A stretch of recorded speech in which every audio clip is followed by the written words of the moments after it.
नमस्कार। आज हम एक ऐसी कहानी की परतों को खोलने जा रहे हैं जो स्कूल में हम सब ने शायद पढ़ी हो, लेकिन उसकी असली चुभन, वो असली दर्द शायद बड़े होने पर ही महसूस होता है। हम्म। हमारे पास मुंशी प्रेमचंद की पूस की रात का एक बहुत ही दिलचस्प वॉइस ओवर स्क्रिप्ट है जो कहानी को 5 हिस्सों में तोड़कर देखती है। और ये जरूरी भी है क्योंकि ये सिर्फ एक रात की कहानी नहीं है। ये उस बेबसी, उस लाचारी और उस ठंडे पड़ चुके संघर्ष की कहानी है जो एक किसान की जिंदगी में हर रोज घटती है। बिल्कुल। तो आज हमारा मकसद सिर्फ कहानी को दोहराना नहीं, बल्कि उस मनोवैज्ञानिक सफर को समझना है जिससे हल्कू गुजरता है। एक रात में उसकी हिम्मत कैसे टूटती है, या शायद पहले से ही टूटी हुई थी। हाँ। चलिए इसी सवाल के साथ शुरू करते हैं। हाँ, और कहानी की शुरुआत ही एक ऐसे बिंदु से होती है जहां दो तरह की मजबूरियां आमने सामने हैं। कहानी का पहला हिस्सा है स्वाभिमान और बेबसी का संघर्ष। दरवाजे पर साहूकार सहना खड़ा है। घर में सिर्फ 3 रुपए हैं, सिर्फ 3? जो हल्कू की पत्नी मुन्नी ने बड़ी मुश्किल से एक कंबल के लिए बचाए हैं। पाए पाए जोड़कर। और मुन्नी का तर्क बहुत सीधा है, बहुत प्रैक्टिकल है। वो कहती है, ये पैसे दे दिए तो पूस की इस जानलेवा ठंड में खेत की रखवाली कैसे करोगे? ये एक अव्यवहारिक सवाल है। वो पूछती है, क्या वहां कोई जादू की छड़ी तुम्हें बचाएगी? उसके लिए शरीर को जिंदा रखना पहली प्राथमिकता है। लेकिन हल्कू के लिए समीकरण कुछ और है। हाँ, और यहीं पर मेरे मन में पहला सवाल उठता है। हल्कू कहता है, गाली गलौज सुनकर जान देने से तो अच्छा है कि रुपए दे दिए जाएं। हम इसे अक्सर किसान का स्वाभिमान कहते हैं, लेकिन क्या ये सच में स्वाभिमान है, या ये सिर्फ एक दबाव है? हाँ, या ये उस सामाजिक व्यवस्था का दबाव है जहां अपमान मौत से भी बुरा लगने लगता है? ये बहुत जरूरी सवाल है। मेरे हिसाब से ये स्वाभिमान से ज्यादा अपमान का डर है। अच्छा। उस समाज में जहां एक गरीब किसान की कोई हैसियत नहीं है, उसके पास अपनी वो झूठी इज्जत के सिवा कुछ नहीं बचता। साहूकार की घुड़कियां और गालियां उसे उस बर्फीली हवा से ज्यादा चुभती हैं। वो ठंड से मरना बर्दाश्त कर सकता है, लेकिन रोज रोज के ताने नहीं। तो वो कंबल का त्याग कर देता है। हाँ, जो असल में उसकी जिंदगी बचाने का औजार है, उसे ही छोड़ देता है। मतलब वो अपनी सुरक्षा से ज्यादा समाज में अपनी जगह बचाने को तरजीह दे रहा है। ये तो बेबसी की पहली परत हुई। और सबसे गहरी परत, क्योंकि यहीं से उसकी हार की शुरुआत हो जाती है। अच्छा। उसने लड़ाई खेत में जाने से पहले ही अपने घर पर हार ली है। और ये बेबसी अब घर की चारदीवारी से निकलकर उस अंधेरे और सन्नाटे से भरे खेत तक पहुंच जाती है, जहां उसका अकेला साथी एक जानवर है। कहानी का दूसरा हिस्सा, सन्नाटे की चादर और वफादार जबरा। माहौल ऐसा है कि लगता है तारे भी ठंड से कांप रहे हैं।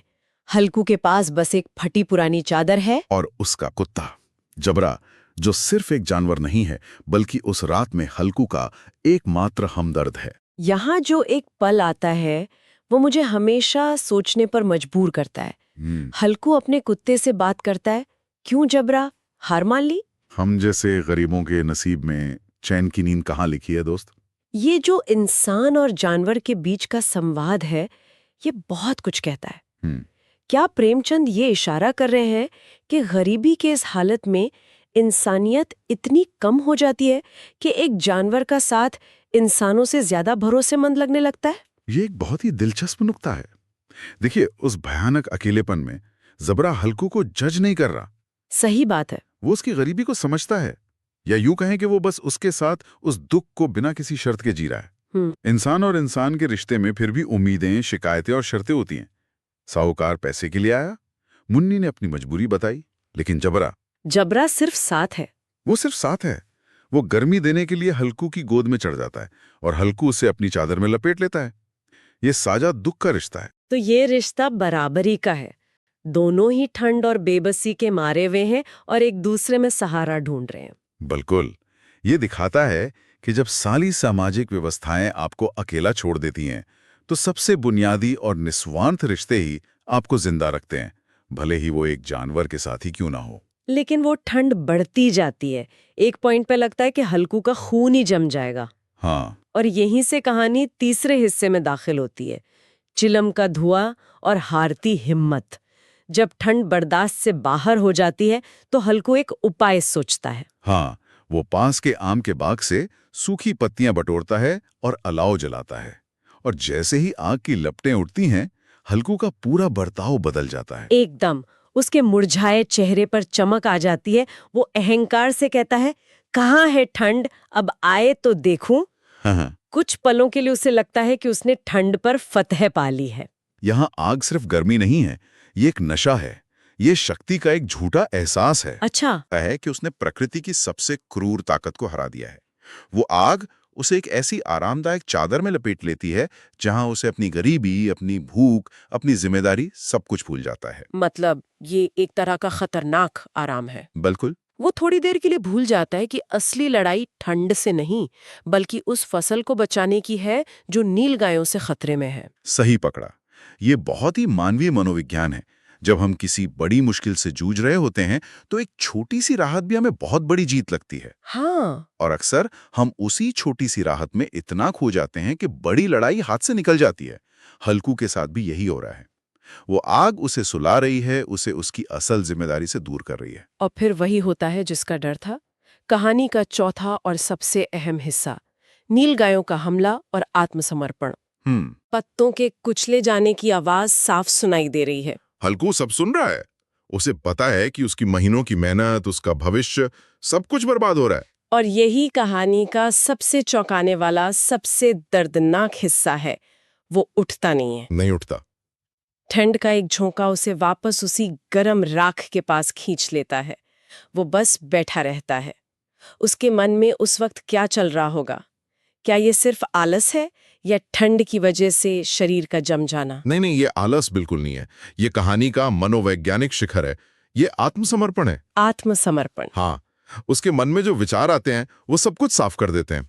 वो सोचता है जबरा है ना, वो संभाल लेगा। फिर वो खुद को एक दलील देता है। हाँ।